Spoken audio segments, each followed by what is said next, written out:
Hadirin khatiman, ini lanjutan. Hadis di bawah nanti akan mengatakan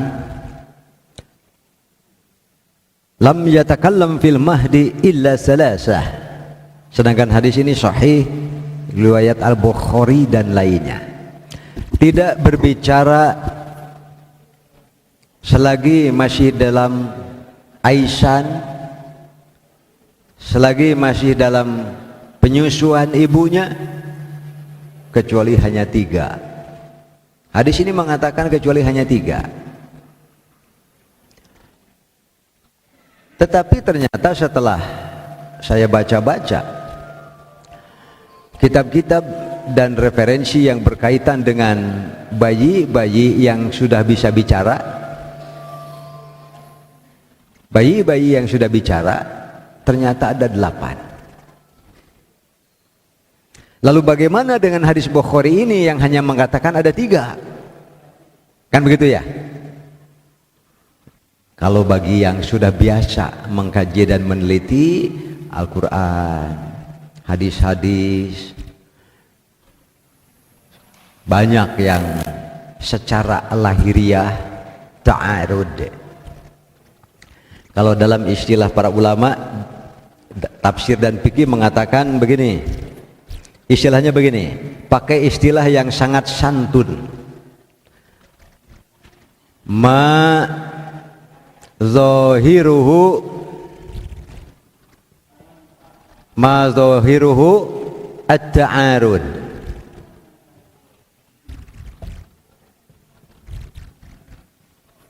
Apa yang secara lahiriah, apa yang tampakannya bertentangan. Begitu kita baca hadis riwayat Al-Bukhari dan lain-lainnya, lam yatakallam fil mahdi illa salasah. Manusia ini tidak ada yang mampu dan bisa berbicara selagi ia masih bayi dalam pangkuan dan buayan ibunya kecuali 3. Dalam bahasa Arab, illa itu adalah menunjukkan istisna, pengecualian. Walhasil ada umumnya. Umumnya apa? Manusia kalau masih bayi belum bisa kan umum begitu. Lalu ada illa, namanya mukhasis. Ada tulisnya pengecualian, kecuali 3 dari yang umum ini menurut hadis riwayat Al-Bukhari dikecualikan, dikhususkan 3 orang. Secara garis besar saya telah sampaikan kemarin gitu ya, garis besar, yaitu Nabi Isa alaihissalam. Nanti hadisnya ada di bawah, kita baca. Kemudian yang kedua, kemarin yang sudah sampaikan secara garis besar adalah sama masih pada zaman Nabi Isa, umatnya Nabi Isa, ia membuat tempat ibadah yang khusus, namanya Sauma'ah. Sauma'ah itu tempat ibadah khusus zaman saat itu, ibadah di situ. Ya, satu ketika datang ibunya memanggil, ya Jurej, ana ummuka, aku ini ibumu. Nah gitu, aku memanggilmu, ada keperluan. Saya tidak tahu persis cara sholat umatnya Nabi Isa seperti apa, tapi tidak ada Nabi yang diutus kecuali pasti mengajarkan sholat. Caranya saja yang berbeda-beda. Bisa dipaham Bapak Ibu ya? Nabi Ibrahim sholat, tapi tidak diterangkan seperti apa caranya. Nabi Ibrahim pun melakukan bersuci, toharoh, tapi tidak dengan rinci diterangkan seperti apa. Yang benar-benar terinci yang sampai kepada kita adalah justru cara sholat dan cara bersuci umat Nabi Muhammad sallallahu alaihi wasallam. Tapi dipastikan nabi-nabi semua ada sholatnya. Nabi Isa pun wa amuru bis sholati waz zakati, gitu kan? Dan aku ini, kata Nabi Isa yang bayi itu, aku ini nabi, aku ini juga disuruh sholat, aku pun harus menunaikan zakat, dan harus selalu dalam berbuat baik kepada ibu dan bapakku, kepada ibuku, madumtu hayya, selama aku hidup. Padahal diomongkan waktu Nabi Isa dalam untuk menjawab pertanyaan. Sungguh engkau hai Maryam ibu bapakmu adalah orang-orang yang baik. Kenapa kamu datang? Syai'an fariya, kada bisi fariya teh geuning. Fariya teh pahitnya. Nah, itu mah bahasa Indonesia. Tapi kalau fariya bahasa Arab, sesuatu yang kotor dan memalukan, menjijikkan. Maka ditunjuklah Isa, bayi yang masih dalam bebuayan Maryam. Tanya anak ini, silahkan. Bicaralah Nabi Isa, aku ini nabi, aku akan diberi kitab oleh Allah Subhanahu wa taala. Aku pun akan diberi hikmah oleh Allah Subhanahu wa taala, yaitu seperti sama dengan Nabi Muhammad. Ada sabda Nabi, ada perbuatan Nabi, kan itu nanti jadi hadis. Jadi jangan dikira di Injil nggak ada hadisnya. Bagaimana mungkin umat bisa melaksanakan Al-Quran kalau tidak bersunnah? Karena penjelasan Al-Quran itu adanya di sunnah Rasul kebanyakan, baik dengan sabda Nabi, dengan fi'lun Nabi, maupun biarkan sahabat melakukan sesuatu berijtihad, lalu Nabi menyaksikan, ketika benar diiyakan, ketika salah ditegur, toh jadi penjelasan bagi ayat. Jadi kalau ada pertanyaan, apakah di Nabi Isa ada hadisnya? Ya mustahil tidak. Masa Nabi diam saja, Nabi itu bisa hadis, Pak, kalau diomongkan oleh sahabat.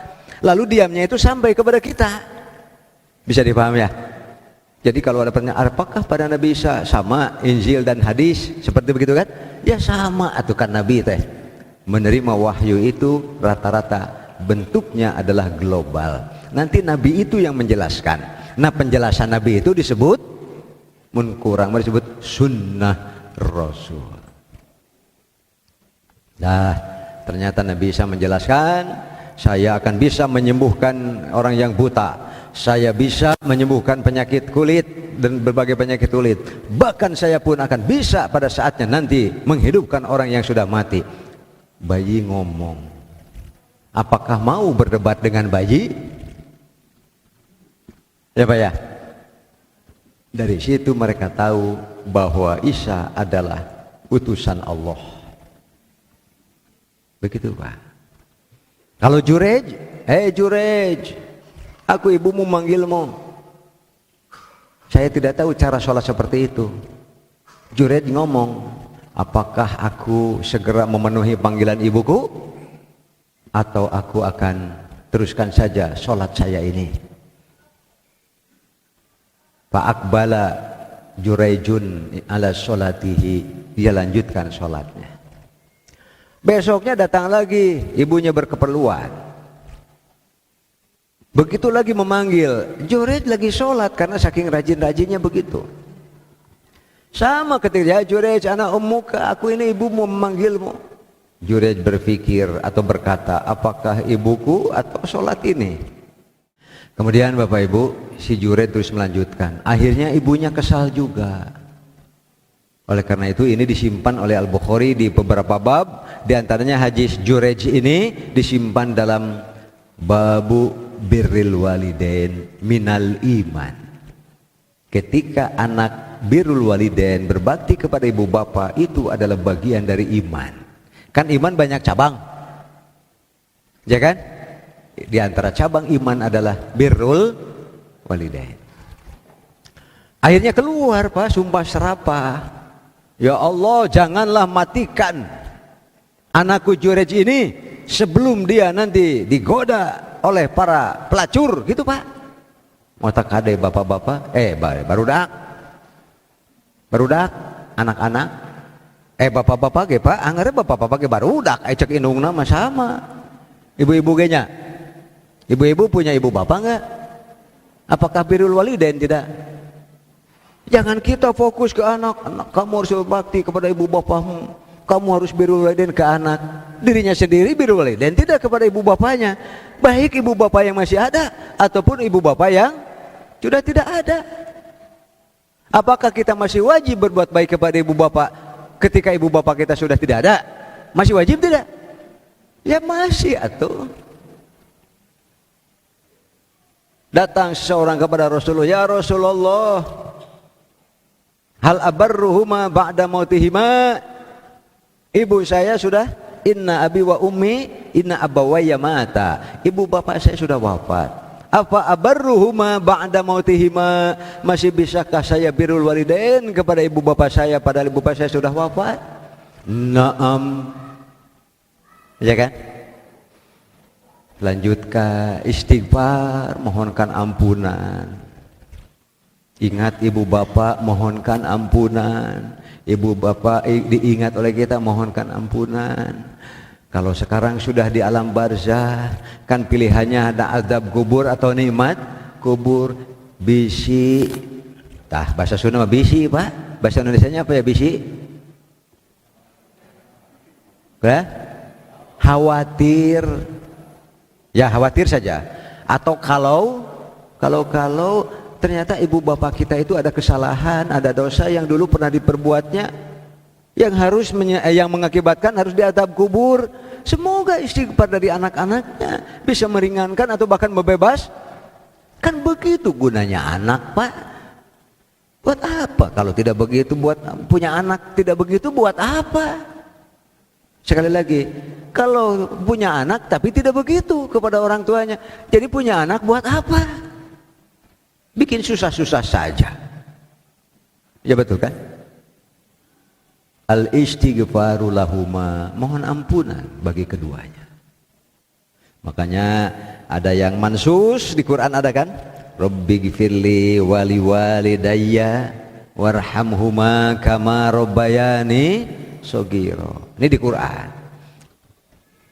Ya, kemudian sekarang kita akhirnya sudah sampai, nanti di bawah ya, insya Allah ada ceritanya tentang kisah Juraij. Sekarang kita baca wassama'i dzatil buruj, dan langit yang mempunyai gugusan bintang-bintang, zatil buruj, wal yaumil ma'ud, dan hari yang dijanjikan, wasyahidi wa masyhud, dan yang menyaksikan dan yang disaksikan. Qutila ashabul ukhdud, binasa dan terlaknatlah orang-orang yang membuat parit. Jadi ashabul ukhdud. Nah, kita berarti sekarang bercerita tentang ashabul ukhdud. Lalu kita di mana korelasinya dengan bayi yang sudah bisa bicara dengan ashabul ukhdud ini, Pak? Tayata ashabul ukhdud dah.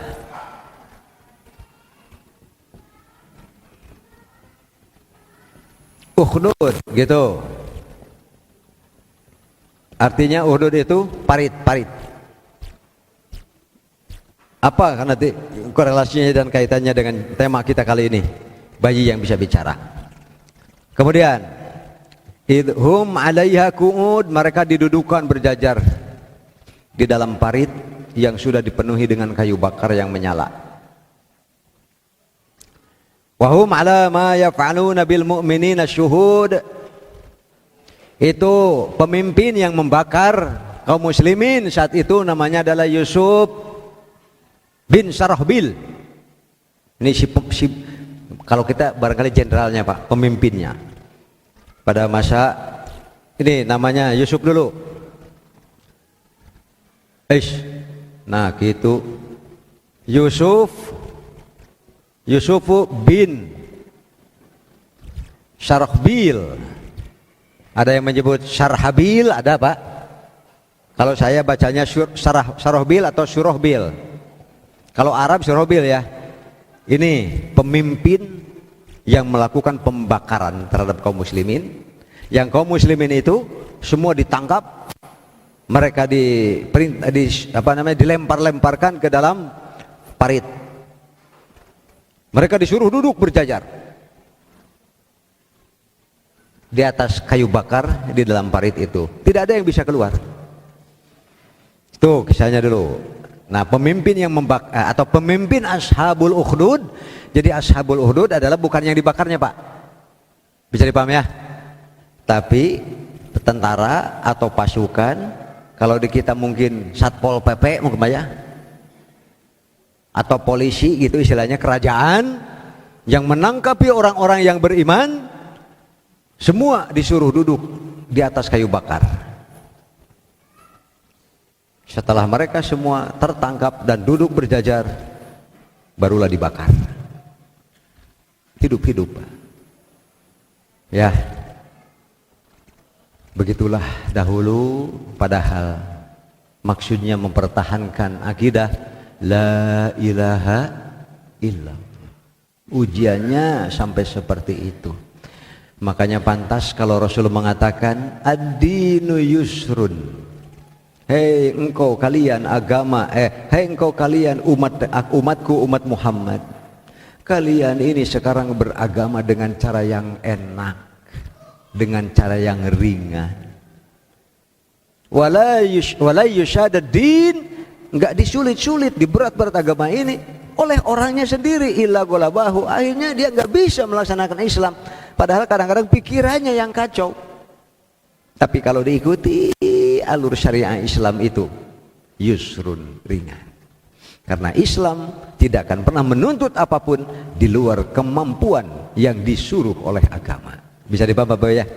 Makanya Islam disebut as-samhah, ad-dinu as-samhah. Agama Islam ini sangat maklum kepada kemampuan setiap orang yang berbeda-beda. Itu Pak, enak kita ini sebetulnya berislam. Senang sekali. Sekarang saja wajib tolab ilmu, wajib tolab ilmu. Ada yang ngampar samak bari moyan, pahala dapat, bari cikopi. Enak ente Pak, enak Bu? Enak. Ketemu dengan ikhwan. Apakah itu menyenangkan? Menyenangkan. Alhamdulillah, damang, saling mendoakan satu sama lain. Itu semua sejak jalan kaki, sejak mandi, sejak kadangdan, itu sudah ibadah. Malaikat sibuk mencatat. Bahkan Rasul menyebutnya, kelompok orang yang sedang tolab ilmu, mereka berada di bawah naungan sayap-sayap para malaikat. Cacakan anu keur ngaji nama teteh bari nyarane. Ada yang sambil teh manis, di samping bapak-bapak itu yang di luar saya lihat, di sebelah kirinya duduk si bebeb. Asa ngeunah pisannya ngalaksanakeun agama teh nya. Bapak-bapak, ibu-ibu betah dina Islam teh betah? Betah pisan atau betah banget? Iya kan? Apalagi di depan cucu bermain-main. Palingan secara rehat atuh da. Ya. Bari jeung duit boga. Kita pisan. Awak sehat, barang dahar teh dipantrang, coba bari tongong haneut, Pak. Ieu nyekel kertas ge pan. Kapoe. Ari nu kitu kaluar tina sayap malaikat. Sok narunutan kadinya.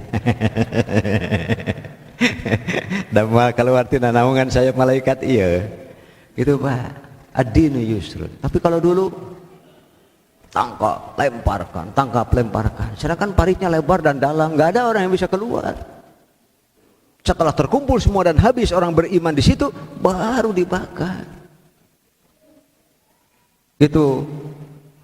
Ada ibu-ibu. Kalau begitu ayatnya sudah kita baca ya. Ini tafsir dalam Sahih Muslim. Saya tidak muat karena selembar setengah Pak hadisnya unggul. Hadisnya selembar setengah tentang peristiwa Uhud. Ada seorang raja, penguasa, ia dikelilingi oleh ahli sihir. Sehingga masyarakat sangat takut dengan raja itu. Kenapa? Karena kesaktian ahli sihirnya ini Pak. Si ahli sihir mengatakan, "Raja, saya sudah makin tua.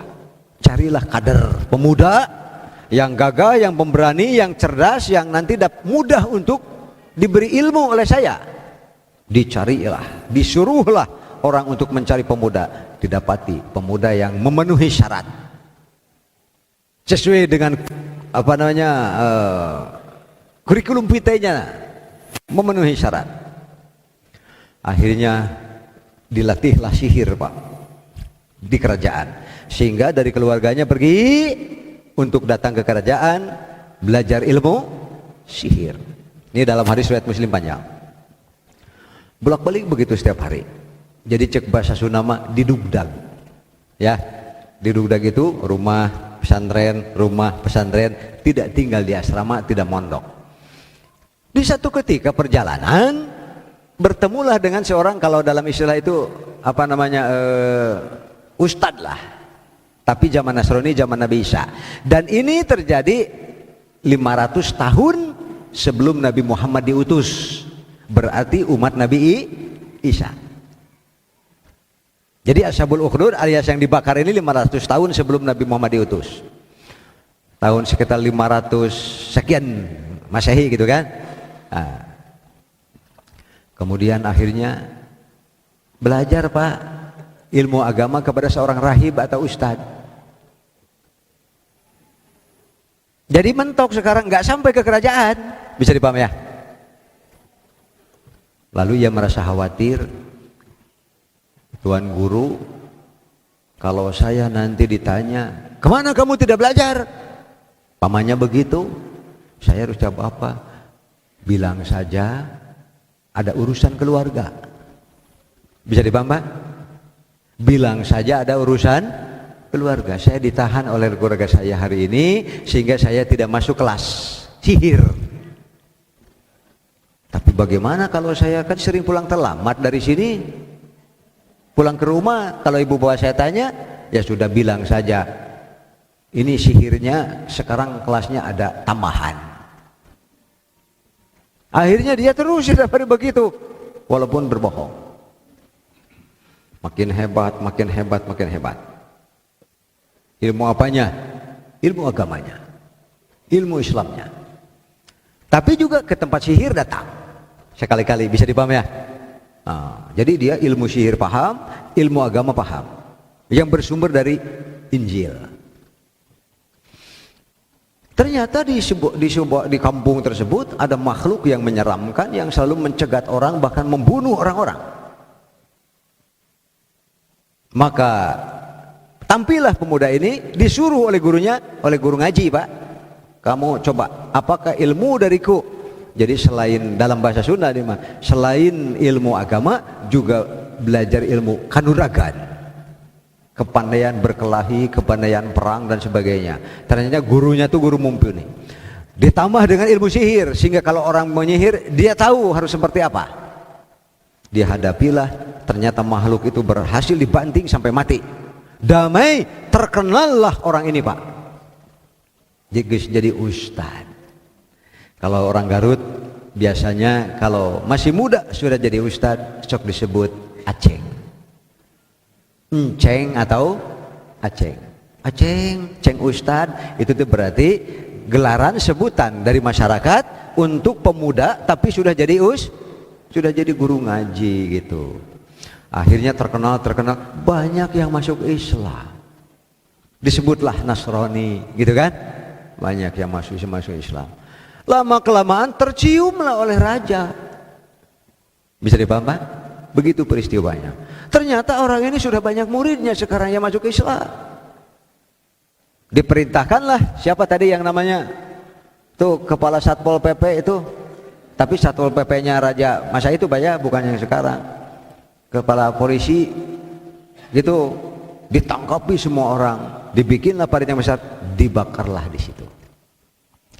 Di mana nyambungnya dengan tema kita, bayi-bayi yang bisa bicara?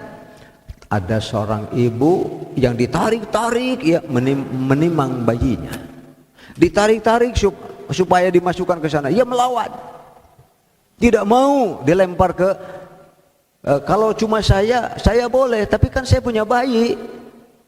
Masa bayi yang dalam bahasa Sunda tetuah tedosa, dia tidak bersalah apa-apa. Kalau bayinya dibebaskan, boleh, saya mah tinggal loncat saja, nggak masalah. Yang penting saya masih berakidah la ilaha illallah. Saat itulah bayinya berkata, ya Umi, loncatlah, karena engkau diberi oleh Allah Subhanahu wa ta'ala pilihan yang terbaik. Kalau engkau mati dalam akidah la ilaha illallah. Bayinya yang ngomong. Begitu ibunya mendengar kata-kata bayinya yang sedang ditimbangnya untuk ayo loncat kita bersama-sama, ini adalah jalan terbaik yang Allah bukakan bagi Umi dan saya. Toh tidak lama kita akan berkumpul lagi. Berpisah sebentar, nanti berkumpul. Kan pilihannya begitu. Kalau kita punya anak soleh, Pak, apakah kita yang ngalah wafat lebih dulu? Nggak apa-apa.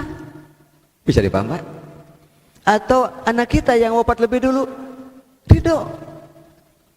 Toh nanti kata Nabi, anakmu akan menunggu dan memanggil-manggil, menyebut-nyebut namamu di depan pintu surga. Bisa dipaham, Pak? Bandingkan dengan orang yang boleh jadi dia lebih lama bersama-sama di dunia, tapi di sana nggak ketemu. Buat apa? Anda ini, kita ini punya anak buat apa? Dunia ini sebentar. Sebentar kan? Terus berpisah. Tidak ada kecuali perpisahan, Pak.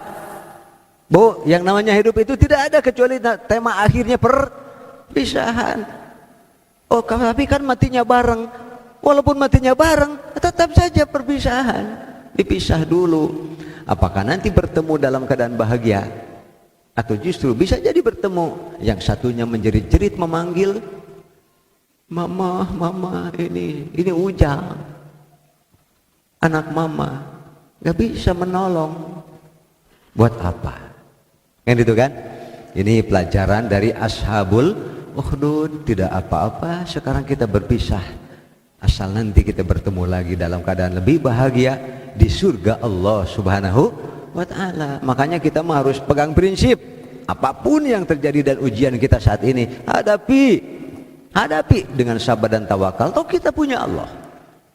Jangan ada masalah itu jadi jauh kepada Allah, justru makin dekat. Supaya kita diberi solusi. Wa may yattaqillah yaj'al lahu makhraja.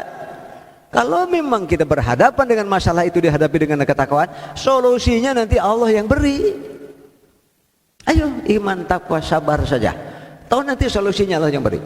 Wa yarzuquhu min haitsu, bahkan ada rezeki-rezeki yang kita belum pernah memperkirakan sebelumnya. Itulah pelajaran yang bisa kita ambil. Dengan sukarela dilempar, karena diingatkan oleh anaknya yang masih bayi. Ibu, udah saja, loncat saja, karena ini adalah jalan yang terbaik. Karena ibu mati dalam ketakwaan, dan kita akan berkumpul lagi di surga. Itulah kisah Ashabul Ukhdud. Ternyata di antara yang dibakar itu ada seorang bayi yang bisa bicara. Hadis sahih riwayat Muslim. Tidak saya muat, panjang hadisnya. Kemudian yang di bawah, an Nabi Hurairah an Nabi sallallahu alaihi wasallam qala, lam yatakallam fil mahdi, tidak berbicara saat dalam pangkuan ibunya masih bayi, illa salasatan, kecuali 3 orang saja. Nabi Isa sudah saya ceritakan, sudah sampaikan ayat-ayatnya. Di antaranya ada dalam surah Maryam kemarin yang saya muat. Kemudian wa kana fi Bani Israil, lalu pada masa Bani Israil, ini juga masih umatnya Nabi Isa, rajulun yuqalu lahu Juraij, ada seorang laki-laki namanya Juraij. Kana yusalli, ia sedang sholat. Yang tadi saya sampaikan, entah seperti apa cara sholatnya. Ja'atu ummuhu fada'atu, datang ibunya memanggilnya. Faqala, ia berkata, bisa jadi benar-benar berkata. Bisa dipaham? Nabi Muhammad saja sebelum kepulangan para sahabat yang hijrah ke Habasyah masih bisa berkata-kata, ngobrol dalam sholat. Apalagi ini, ujibu au usalli, apa aku jawab ibuku atau saya lanjutkan sholat. Faqalat, karena besoknya datang lagi begitu, besoknya datang lagi begitu. Dalam hadis yang lebih lengkap, 3 hari berturut-turut ibunya datang, selalu sedang sholat, dan si anak selalu mementingkan sholat itu daripada ibunya. Sekali lagi, sholatnya sholat zaman dulu yang masih bisa bicara. Sebetulnya dia bisa bicara menjawab ibunya. Akhirnya faqalat, ibunya berkata, Allahumma, ya Allah, la tumithu, janganlah engkau matikan anakku ini, hatta turiyahu wujuhal mumisat, sampai bertemu dulu dalam pelacur-pelacur penggoda. Kan itu nggak doa kecil lah kan ya Pak? Untungnya judulnya bertemu Pak, ya kan? Coba kalau doa ibunya lebih dari itu. Itulah anak-anak semua, ya karena kita juga semua sekali lagi anak-anak dari ibu bapak kita. Kalau yang ibu bapaknya sudah tidak ada, mohonkan ampunan, lanjutkan kebaikan yang dahulu sering dilakukan oleh ibu bapak kita. Termasuk juga dengan siapa dulu ibu bapak kita nyambung silaturahim, putus karena wafat, sambungkan lagi oleh kita. Jangan justru diputus-putuskan. Itu 3. Untuk birrul walidain kepada ibu bapak yang sudah meninggal. Makanya beruntung ibu bapak, siapapun yang sekarang ibu bapaknya masih ada, itu pintu surga masih ada bersama Anda. Itu kan? Silahkan dimanfaatkan. Wa kana Jurayjun fi sauma'atihi, dia saat itu sedang berada di tempat ibadahnya. Sauma'ah artinya tempat yang dibuat khusus untuk ibadah. Kemudian fata'arradat lahu imra'atun, datanglah kepadanya seorang perempuan pelacur. Wa kallamathu, lalu ngajak bicara, menggoda, merayu dan sebagainya. Fa'aba, karena ahli ibadah ia tidak mau dan tidak tergoda dengan perempuan pelacur tersebut. Fa'atat ra'iyan, karena kecewa godaan dan rayuannya ternyata tidak berhasil untuk menjermuskan Jurayj ke dalam dunia hitam perzinahan gitu. Ternyata ia punya solusi. Si perempuan itu datangi ada seorang penggembala, fa'amkanathu min nafsiha, lalu dilakukanlah perzinahan terus menerus. Si perempuan pelacur dengan anak, dengan si gembala tadi. Pawaladat, sampai akhirnya hamil dan melahirkan gulaman, seorang anak. Faqalat, begitu masyarakat ramai ada perempuan pelacur yang hamil, ditanyalah dia, kamu hamil, siapa yang tanggung jawab ini? Gitu. Si perempuan itu menjawab, faqalat Jurayj. Siapa? Min Jurayj. Ini perbuatan si Jurayj, gitu Pak. Jadi dituhmah kan, dituhmah. Kalau bahasa kitanya disebut difitnah. Min Jurayj. Fa'tauhu fakasaru saumatahu, mereka datang dengan kecewa. Tampilannya saja adik ibadah, setiap hari berzikir, setiap kali ibadah, tapi kok ternyata diam-diam kamu itu berzinah dengan perempuan gitu. Kecewa masyarakat. Akhirnya fakasaru saumatahu, dihancurkanlah itu tempat ibadahnya. Fa'anzaluhu wasabbuhu, mereka tarik keluar dari tempat ibadahnya, lalu mereka caci maki sedemikian rupa. Kemudian Jurayj dengan tenang fatawaddo'a wa shalla, persis seperti dahulu yang dilakukan oleh Siti Sarah, istrinya Ibrahim. Setiap kali mau didekati oleh si penguasa, fatawaddo'at wa tusolli, gitu Pak. Ia lari, ambil air wudu, saya tidak tahu cara wudunya seperti apa ya, wa tusolli, lalu sholat, wa tad'ullaha, lalu berdoa, ya Allah, kalau aku terhinakan seperti ini dengan perbuatan penguasa ini, maka Ibrahim pun pasti akan jadi korban. Siapa lagi yang akan melanjutkan dakwah la ilaha? Begitu setiap kali dekati. Dia pun Jurayj sama, fatawaddo'a wa shalla. Tsumma atal gulama, setelah selesai wudu, salat, orang-orang yang masih marah dan telah menghancurkan tempat ibadahnya, lalu mendekatilah si perempuan yang menggendong bayinya, si pelacur teh Pak. Kemudian tsumma atal gulama faqala man abuka ya gulam, nah bapamu itu siapa? Gitu kan? Yang difitnahkan bahwa Jurayj adalah bapaknya. Qala ar-ra'i, si penggembala berkata, qalu tabnis, qala, si bayi itu menjawab, ar-ra'i, bapak saya adalah penggembala. Bayi yang bicara. Sekali lagi, kalau bayi yang bicara, selesai. Bisa dipahami ya? Siapa yang mau berdebat dan berbantah-bantahan dengan bayi kan? Ternyata bayi ini bisa bicara, lalu ia ngejawab dan ngomong, bapak saya adalah si penggembala ini. Selesai, sudah jelas.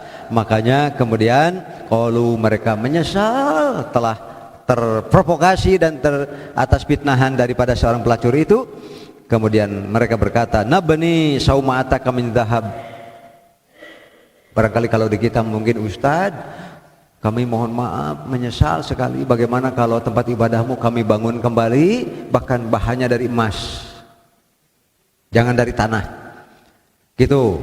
Qala la, gak usah, illa mintin, saya akan bangun lagi dari tanah. Dalam hadis lain ia menolak lalu membangun sendiri, kembali sendiri tempat ibadahnya.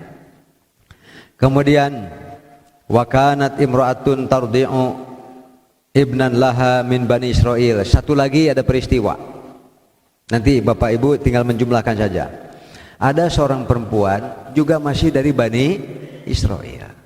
Kemudian famarra biha rajulun, tiba-tiba lewatlah seorang laki-laki, raqibun, berkendaraan kuda yang gagah atau unta, dzu syarahin, tampan, gagah, keren, luar biasa, dan orang terpandang, bisa jadi pangkatnya, jabatannya dan sebagainya.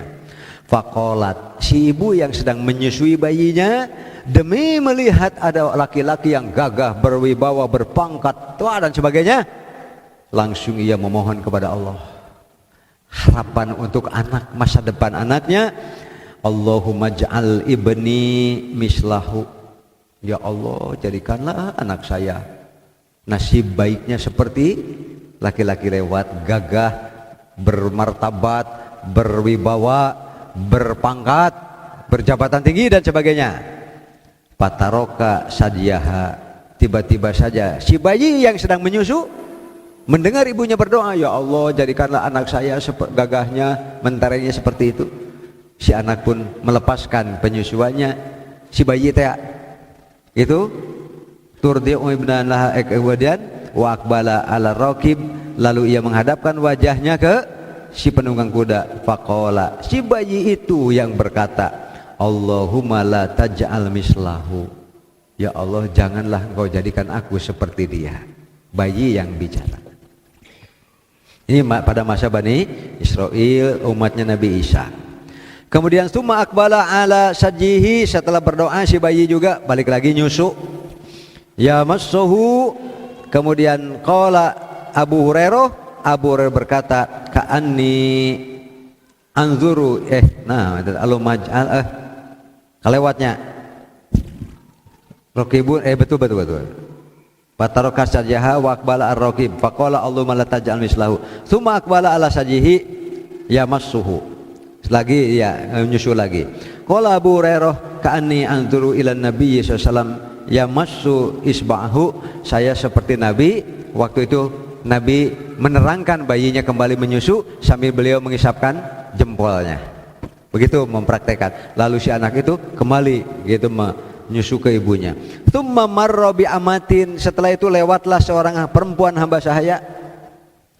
Faqalat, begitu melihat hamba sahaya yang hina, yang kucel, martabatnya rendah, sering dihinakan oleh orang gitu kan, melihat penampilannya, si ibu berdoa, Allahumma la taj'al ibni misla hadhihi, ya Allah nanti kalau sudah besar janganlah anak saya itu nasibnya seperti hamba sahaya yang kucel ini gitu. Kemudian fataroka sajyaha, si anak itu pun mencopotkan lagi yang sedang menyusunya tadi. Faqala, bahkan ia berkata, Allahumma ij'alni mislaha, ya Allah jadikan saya seperti perempuan tadi. Begitu yang mentereng jangan, begitu yang kucel dan hina seperti itu ya Allah jadikan saya. Faqalat lima dzaka, kenapa begitu? Faqala, si bayi menjawab, ar-raqibu jabbarun minal jababiroh, si penunggang tadi adalah penguasa zalim, serakah, tidak kenal belas kasihan, tidak kenal belas haram dan halal, dia calon neraka gitu Pak. Kemudian kalau perempuan yang tadi wahadil amah, adapun perempuan yang dilihat sebagai orang yang hina, yakuluna sarakti zanaiti, dia pernah difitnah, ditumah, kamu berzina, kamu, sampai disiksa. Ternyata sebetulnya dia suci, tidak melakukan kesalahan apapun, dan dia ahli surga. Itu yang bicara bayi, Pak. Makanya tadi Nabi Isa, Jurej, si bayi yang dituduhkan sebagai kerja zina dari Jurej, ditambah lagi dengan seorang dari Bani Israel, seorang bayi yang sedang menyusui, tiba-tiba mencopot atau berhenti menyusu dan berbicara. Dari Syabakara seberinya.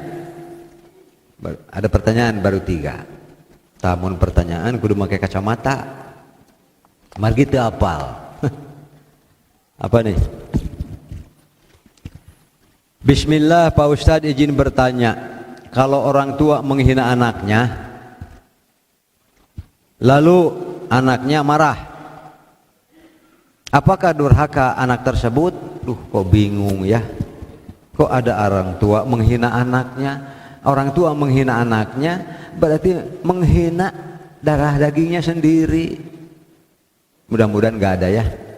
Mudah-mudahan gak ada. Masa ada orang tua menghina anaknya? Mungkin ini mah kerasanya oleh anak, saya dihina gitu. Ya mungkin begitu. Lalu anaknya marah, berarti kan ngelawan dah.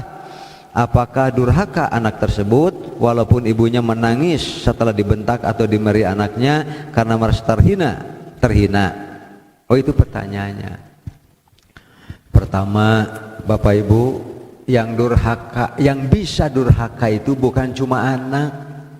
Ibu bapak pun bisa jadi ibu bapak yang durhaka. Kalau ia tidak benar dalam menyayangi, mendidik, menjaga anak-anaknya, itu kan ibu bapak durhaka. Ibu apa namanya, bapak apa namanya yang ngomong terus menghina anaknya? Masa ada ibu yang benar begitu kan? Lalu anaknya juga marah, jadi melawan. Dosa tidak? Ibunya dosa, anaknya juga dosa. Yang benar itu justru bila anak ada kekurangan, bila anak ada kesusahan, sebaiknya anak jangan bingung harus kepada siapa mereka ngomong. Yang paling aman ngomong kepada ibu bapaknya, karena ibu bapaknya memang bisa diajak bicara. Janganlah kita jadi ibu bapak yang kalau ada apa-apa anak itu ngomongnya ke orang saja. Bahkan kita lebih sering tahu ada apa-apa pada anak kita dari orang lain, kan malu, Pak. Bisa dipaham Bapak Ibu ya. Jadi kalau begini, ini mah ibu durhaka, anak durhaka. Ibunya menghina, anaknya melawan, kan durhaka dua-duanya. Apakah anak durhaka? Durhaka, Pak. Sejelek apapun ibu bapak kita itu sayang kalau kita pun jadi ikut durhaka. Tetap berlaku birrul walidain, cuma saja tentu sesuai dengan situasi dan kondisi. Jadi jangan sampai menjadi orang tua yang durhaka dilawan oleh anak yang durhaka. Berarti keluarga ini adalah keluarga, waduh, naudzubillahi min dzalik. Satu lagi apa? Dan Pak Ustadz, bagaimana caranya agar mendapatkan jodoh?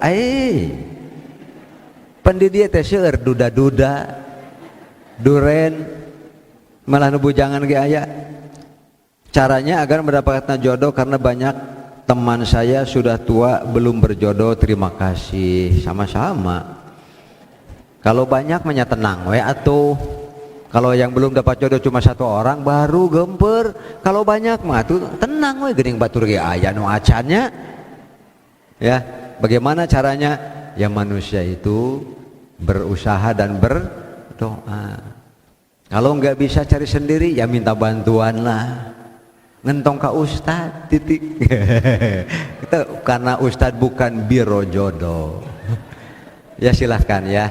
Paling-paling yang penting kita mah usaha berdoa, memohon kepada Allah agar dianugerahi yang terbaik. Gitu. Tapi kan ada yang sampai meninggal tidak ada jodohnya. Ya kalau Allah sudah tentukan demikian, kalau memang sudah kepastiannya, apa mau dilawan? Justru Anda dapat kebaikan itu adalah dari usaha dan berdoa. Sekali lagi, apapun yang terjadi pada kita, terus makin dekat kepada Allah. Harapkanlah Allah memberikan solusi yang terbaik untuk kita. Ada ataupun tidak ada di dunia ini jodoh kita. Syak itu Bapak Ibu. Nah, demikian semoga Ibu Bapak senantiasa sehat walafiat, diiringi dengan rezeki yang barokah, dan doa-doa baiknya mustajab, diijabah Allah Subhanahu wa taala. Aqulu qouli hadza wa astaghfirullah li wa lakum wa lafu minkum. Wassalamualaikum warahmatullahi wabarakatuh.